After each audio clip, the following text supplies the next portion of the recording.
The Grand Hyatt ballroom was a sea of black ties and silk gowns. The air was thick with the scent of expensive perfume and cold ambition.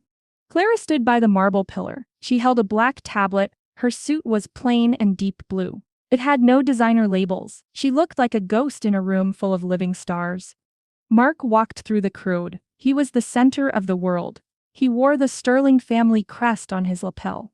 The diamonds in the crest flashed with stolen fire. Mark stopped in front of Clara.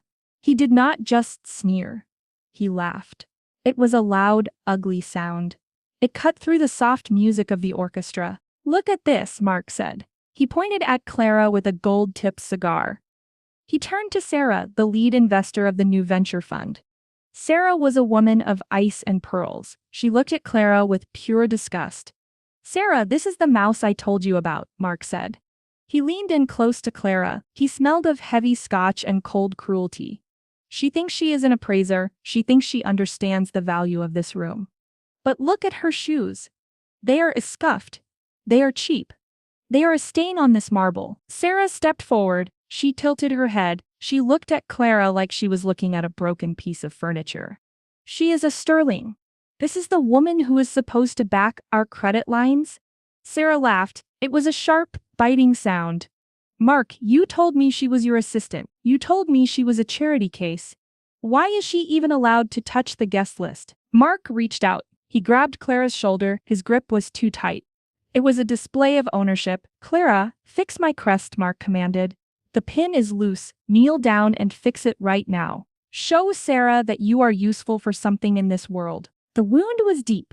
Clara felt the eyes of the entire ballroom on her. She felt the weight of their silent judgment. She was being treated like a servant in her own family's house. She looked at her tablet. Her fingers trembled for a second. Suddenly, the air in the room changed. A heavy, masculine presence arrived. It was Julian.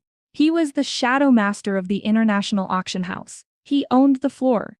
He owned the air. Julian stood behind Clara. He did not say a word. He placed his large, warm hand on the small of her back. His palm was a shield of heat through her thin suit. He pulled her flush against his side. It was an aggressive, possessive move. He was claiming her in front of everyone. Julian looked at Mark. His eyes were like two pieces of frozen steel. Mark's hand dropped from Clara's shoulder as if he had been burned. His smile faltered. His face turned a pale shade of gray. "Mr. Thorne," Mark stammered, "we were just joking with the staff. You know how it is." "Clara Sterling is not staff," Julian said. His voice was a low, dangerous rumble. It was the sound of a storm coming across the ocean. "She is the only reason this building is still standing. She is the only reason you are not outside in the rain." Julian leaned down. He brought his lips to Clara's ear. He did not care who saw the intimacy. "Do you want me to break his fingers, Clara?" he whispered. His breath was dark and hot. It smelled of expensive gin and raw authority. The cure was instant. It was a drug of pure power. Clara looked at her tablet. Her fingers were steady now. "No, Julian," Clara said. Her voice was ice. "I want to watch him lose the room first. I want to watch the mask melt off his face." Mark forced a smug laugh. He turned back to Sarah. "Ignore him, Sarah. Julian is just eccentric. Let's focus on the auction. I'm bidding 10 million on the pearl. It will secure our merger and my place as the CEO." Sarah looked at Julian. She looked at Clara. She began to feel a chill in her bones. "I hope your credit is as solid as you say, Mark. If this fails, my firm will strip you of every title and every cent." "It is solid," Mark said. He adjusted the stolen crest. He did not know that Clara had already initiated the liquidation sequence. The auctioneer raised his gavel. Item 1. The Empress Pearl. Starting at 5 million. Mark raised his paddle immediately.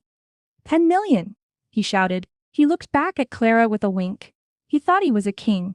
He thought he was invincible. Clara entered the first command on her tablet. Sequence 1, Credit Liquidation. The red light on the auctioneer's screen flashed. It looked like a drop of fresh blood in the dark room. The buzz of the machine was the sound of a heartbeat stopping. The ballroom went silent. Mark's paddle was still held high in the air. He looked like a statue of a fool. "There is a mistake," Mark shouted. His voice was high and thin. Swipe it again. Use the Sterling Master Fund. It is a bottomless account. The auctioneer looked at Julian. Julian gave a small, slow nod. Mr. Smith, the auctioneer said. He did not say Mr. Sterling. The master fund has been locked. The reason provided is systemic fraud. Your credit is not just zero. It is dead. Sarah stepped forward. She did not wait for Mark to explain. She pulled a digital tablet from her silk bag. I have seen enough, she said. Her voice was a sharp blade. She turned to the three men standing behind her. They were the senior directors of the venture fund. Gentlemen, the report I just received is clear. Mark Smith used our investment to pay for his secret gambling debts.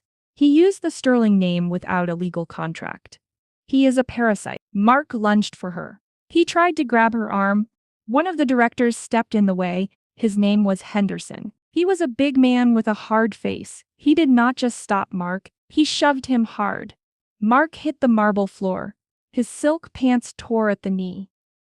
Rip. The sound of tearing fabric was loud in the silence. Don't touch her, you little thief, Henderson growled. We just held a vote. You are removed as a partner. We are filing a civil suit for $20 million. Effective immediately. Mark sat on the floor. His hands were shaking. Every billionaire in the room had a phone out. They were filming his fall. He was a viral disaster. Julian moved toward Clara. He did not look at the chaos. He only looked at her. He reached out. He traced the line of her jaw with his thumb. His touch was firm and hot. It was the touch of a man who owned the prize. Clara could feel the heat of his large body. Julian smelled of cold iron and expensive leather. It was a heavy masculine scent. It made her feel like a queen standing over a battlefield. The board has spoken, Julian whispered. His voice was a low vibration in her chest. But they are only taking his money. I want to take his heir. Suddenly, the side doors opened. A woman in a bright red dress walked in. It was Tiffany. She was Mark's mistress. She was holding a box of expensive watches. She did not run to Mark on the floor. She walked straight to Julian. Mr. Thorne, Tiffany said. Her voice was sweet and poisonous. Here are the gifts Mark gave me. He said they were from his family trust. But the bank told me the checks were fake. I don't want this garbage. She turned to Mark. She didn't just pour champagne this time. She took a heavy gold watch from the box. She threw it at his head. It hit him in the forehead. A small line of red blood began to crawl down his face. You're a fraud, Mark, Tiffany said. And you're a bad lover. I am taking the car. The keys are in my bag. The police are waiting in the parking lot to seize it anyway. She turned and walked out of the ballroom. She did not look back. Mark was left on the floor. He had blood on his forehead. He had red shrimp sauce on his hair from Sarah's cocktail glass. He looked like a clown in a graveyard. Clara looked at the man on the floor. She did not feel pity. She felt the weight of her father's platinum watch on her wrist. It was cold. It was heavy. It was real. Is it enough? Clara asked Julian. No, Julian said. He grabbed her hand. He pulled her toward the center of the room. The best part of a hunt is the skinning. Now we let the staff have their turn. Mark sat on the cold marble floor. The red shrimp sauce from Sarah's cocktail was a sticky, shameful mess on his head. He looked at the circle of billionaires. They were not people anymore. They were judges. The wound was pulsing in his brain. He was a man being stripped of his skin in public. Suddenly, the heavy velvet curtains at the back of the hall opened. A man in a gray chauffeur's uniform walked in. It was Arthur. He had driven Mark for 5 long years. He was followed by Elena, Mark's executive assistant, and 3 other office staff. They did not look like servants tonight. They looked like creditors coming to collect a soul. Mark, Arthur said. His voice was steady and loud. It was the voice of a man who had waited a long time for this moment. My daughter's college tuition was due yesterday. You told me the wire was sent. You told me to trust the Sterling name. You lied to me for the last time. Mark tried to stand. He grabbed the edge of a gold-plated table, but his hands were slippery with sauce. Arthur, get out of here. This is a private party. I will handle your petty wages on Monday. There is no Monday for you, Mark. Elena stepped forward. She threw a thick stack of bank statements at his face. The sharp edges of the paper cut his other cheek. The papers scattered across the floor like dead leaves. I tracked the logs, Mark. You moved money from the employee pension fund into your mistress's jewelry account.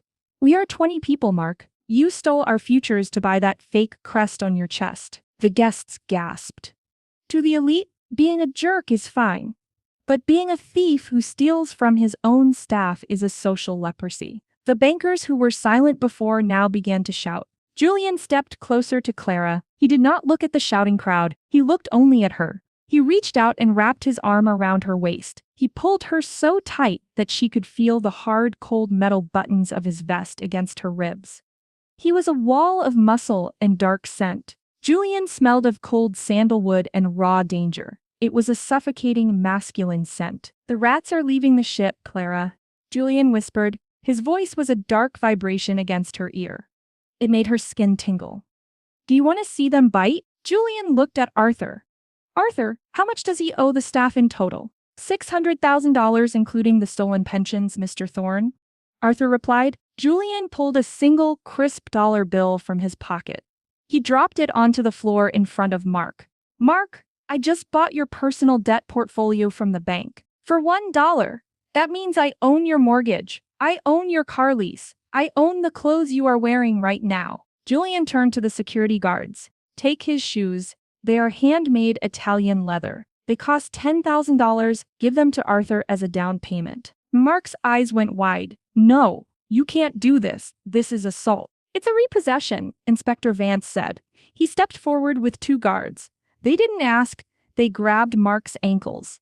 They stripped the shoes from his feet. Mark kicked and screamed like a child. His silk socks were now touching the wet, sauce-covered floor. He looked pathetic. The shoes, Mark, Clara said. Her voice was ice. And the watch. My father's watch. Now. Mark looked at the platinum watch on his wrist. It was his last shield. Julian's grip on Clara's waist tightened. He stepped forward, dragging Clara with him. He looked down at Mark like he was looking at a broken cockroach. Give it to her, Julian growled. Mark unbuckled the watch. His fingers were shaking so hard he almost dropped it. Julian reached down, snatched the watch, and immediately fastened it onto Clara's wrist. He held her wrist firmly. Clara felt the heavy, cold weight of the platinum. It felt like a crown. This belongs to a queen, Julian said. Don't ever let a thief touch it again. Mark's screams echoed through the high, gilded ceilings. The guards did not use the front doors. They did not use the grand staircase. They dragged him toward the service elevators. This was the path for the trash and the leftover food. Mark kicked, he fought. He looked at the guests, he begged for mercy. One billionaire guest looked down at him. The man didn't stop talking. He didn't even blink. He simply stepped on Mark's fingers with his heavy boot. Mark screamed in pain.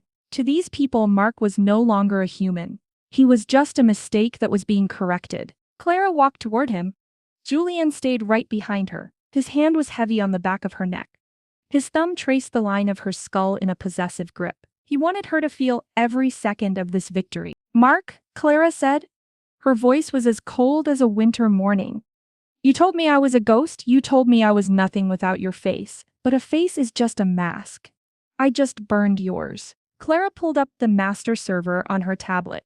She looked at the digital profile of Mark Smith. She hit the execute erasure command.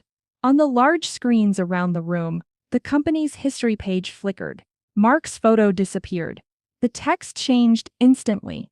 It now listed C. Sterling as the architect of every billion-dollar deal. Mark's phone in his pocket began to beep like a dying animal. It was the sound of 100 digital doors closing. His bank access was gone.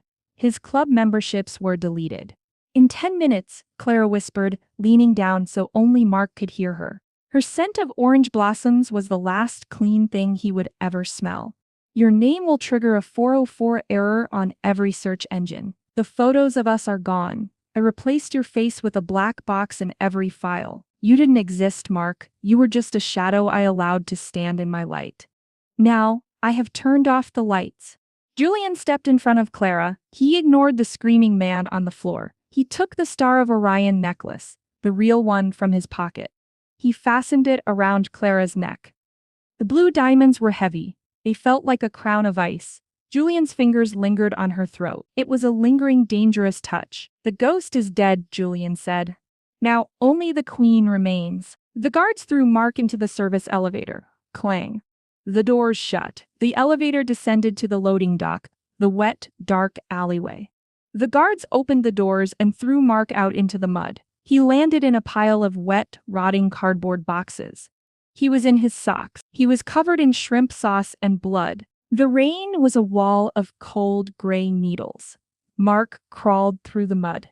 His fingers brushed against something hard in the dirt. He thought it was a diamond. He thought it was his salvation. He grabbed it. It was a jagged piece of glass from a broken bottle.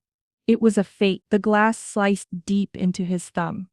Mark felt the sharp, hot sting of the cut. He looked at the blood mixing with the mud. He tried to scream for help. He opened his mouth, but the roar of the thunderstorm swallowed his voice. He was a man screaming into a void. Suddenly, a massive garbage truck turned into the alley. Its heavy, dirty tires hit a deep puddle of black, stagnant water. A wave of filth and oil crashed over Mark. It soaked his torn silk shirt. It ruined the last fibers of his designer suit. He smelled of city waste and old grease. He was indistinguishable from the trash bags surrounding him. He looked up at the high windows of the Hyatt. He was in the dark. He was in the dirt. He was no one. Back in the ballroom, Julian pulled Clara into his chest. He held her in a cage of silk and muscle. He did not care about the applause. He did not care about the cameras. He lifted her chin with his thumb. "The debt is settled, Clara Sterling," Julian whispered into her hair. His voice was a low, possessive growl. "From this moment on, your eyes will only see two things: me and the empire that now belongs to you." Clara looked at her reflection in the dark glass. She didn't see a victim. She saw a predator who owned the night. "I can live with those terms, Julian," Clara said. She reached up and grabbed his tie. She pulled his face down to hers. She kissed him. It was an aggressive kiss. It tasted of champagne and total victory. On the digital guest list at the entrance, the name Mark Smith flickered once and turned into a line of gray zeros. The social erasure was total. The empire was hers. Watching Mark literally turn into street trash while the world 400 foured his entire existence was the precise digital execution a parasite like him deserved. Do you think Clara went too far by erasing his identity? Or is total erasure the only way to truly deal with a social climber who steals your soul? I actually debated making that garbage truck scene even grosser, but I figured seeing him lose his handmade Italian shoes in the mud was already the ultimate humiliation for a man who lived for optics.